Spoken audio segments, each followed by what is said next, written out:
Kelas 10 Pak, benar Pak. Mengajar kelas 10 ya Pak? Untuk kelas 10 apa, di sekolah kami masih Microsoft C++, ya? Pak, tapi Pascal Pak. Ya. Menggunakan Pascal. Oke, sama saja kalau di Pascal ya pasti ya, ada. Pak. Itu yang namanya disebut dengan header file ya Pak ya. .h itu kan header. Ya, kenapa kita harus ada itu? Karena apa? Fungsi input dan fungsi output itu ada di dalam file itu. Sehingga harus kita sertakan. Kalau tidak disertakan berarti input sama output dikatakan bisa ditampilkan Pak. Ya. Kita nggak bisa pakai. Maksudnya itu kita sertakan dalam program kita, header ini kita sertakan, kita masukkan dalam program kita gitu loh Pak. Kalau tanpa itu, maka Bapak tidak bisa menggunakan fungsi cout ataupun cin. Gitu Pak. Sehingga ketika Bapak compile, pasti nggak jalan. Nah, kalau Bapak-bapak yang di Singosari ataupun di mana? Turen itu menggunakan Kitty. Nah, using namespace itu harus ditambahkan di situ. Sebenarnya itu hanya aturan saja, Pak, ya.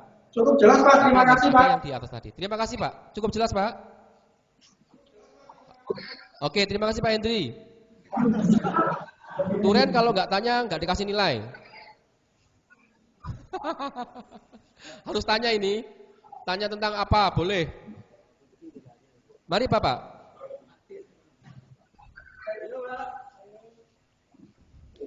Halo Turen. Bapak yang baju merah itu katanya mau tanya itu. Pak siapa itu? Atau Pak Catur, Pak Catur silakan tanya Pak Catur. Kok ada yang pergi itu yang baju kuning itu? Mari Pak, silakan Pak. Oh operatornya tadi ya. Oke, Bapak yang pakai kacamata paling depan, kelihatannya mau tanya ini. Mari Pak. Harus tanya. Kalau dalam K13 menanya Pak, bukan bertanya, menanya. Bapak kan sudah mengamati saya tadi itu, harusnya menanya sekarang. Mari Pak, menanya.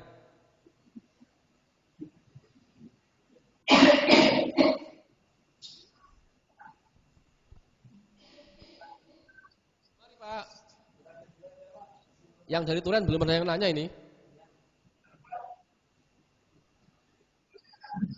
Mari Pak. Ternyata bertanya sulit ya Pak ya. Padahal di K13 itu kalau Bapak buat RPP, yang pertama mengamati, yang kedua menanya. Siswanya sudah bertanya. Ternyata Bapak ketika sebagai siswa susah menanya. Padahal saya sudah ngomong hampir 1 jam. Yang ditanyakan kok nggak ada itu loh, aku juga heran ini Pak. Mari Pak, harus menanya Pak, mari Pak. Oh mati, matikan nih Pak. Hanya saja. Mari Pak. Atau yang dari Singosari lagi mau nanya lagi, mari Pak. Tentang array 1 dimensi dulu. Ada ibunya? Nggak ada ibunya ya? Oke. Halo Turen. Ada pertanyaan? Sudah jelas? Atau tidak jelas sama sekali Pak?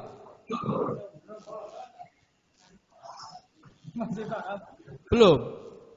Oke. Wah saya sedih nih. Gak ada yang bertanya. Jadi interaksinya gak jalan ini. Hanya melihat video aja ini. Oke gak apa-apa kalau begitu. Nah sekarang coba ini kita hapus dulu. Nah sekarang coba saya ganti pakai PowerPoint sekarang. Siapa tahu ada yang menanya nanti ini.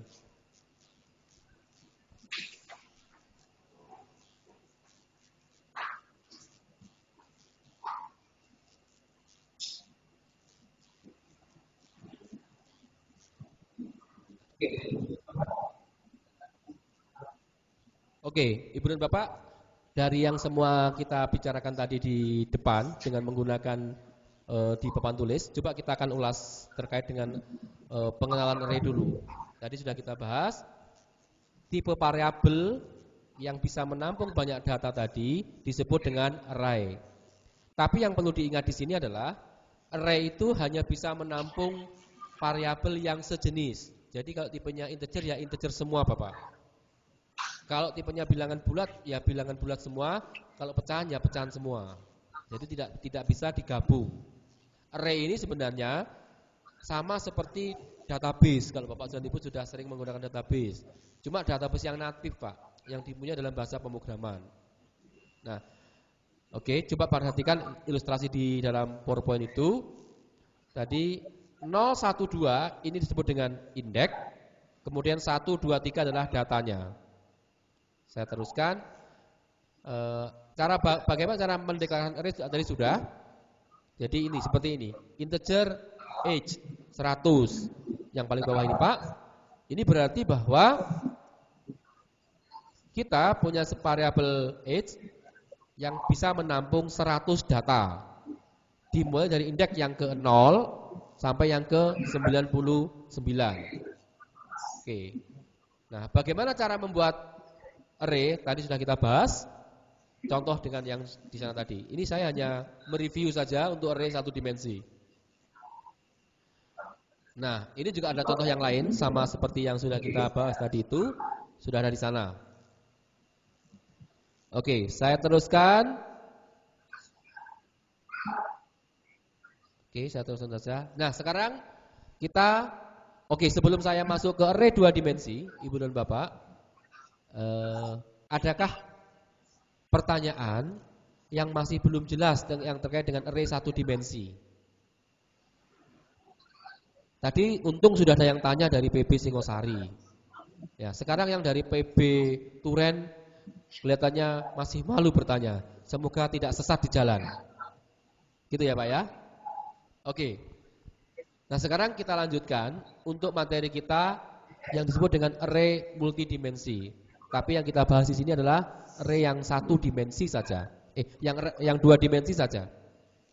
Oke.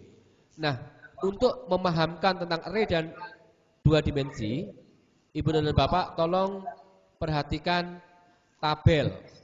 Kalau Bapak sering menggunakan Excel, di Excel itu ada 2 komponen yang harus diperhatikan, baris dan kolom. Benar ya, Pak ya? Oke, kalau tabel itu pasti ada isi baris dan kolom. Benar nggak, Pak? Oke. Konsep array 2 dimensi itu sebenarnya sama seperti itu. Seperti konsepnya dalam tabel. Oke, coba perhatikan di slide itu. Oke, kalau Bapak baca tabel itu, ya, tabel itu baris ada berapa kolom, Pak? Kalau Bapak perhatikan di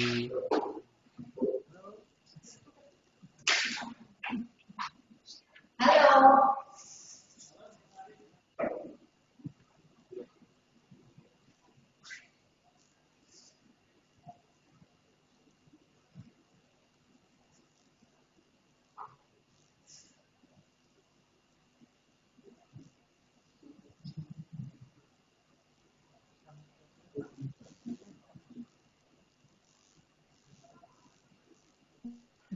Ayo.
Halo.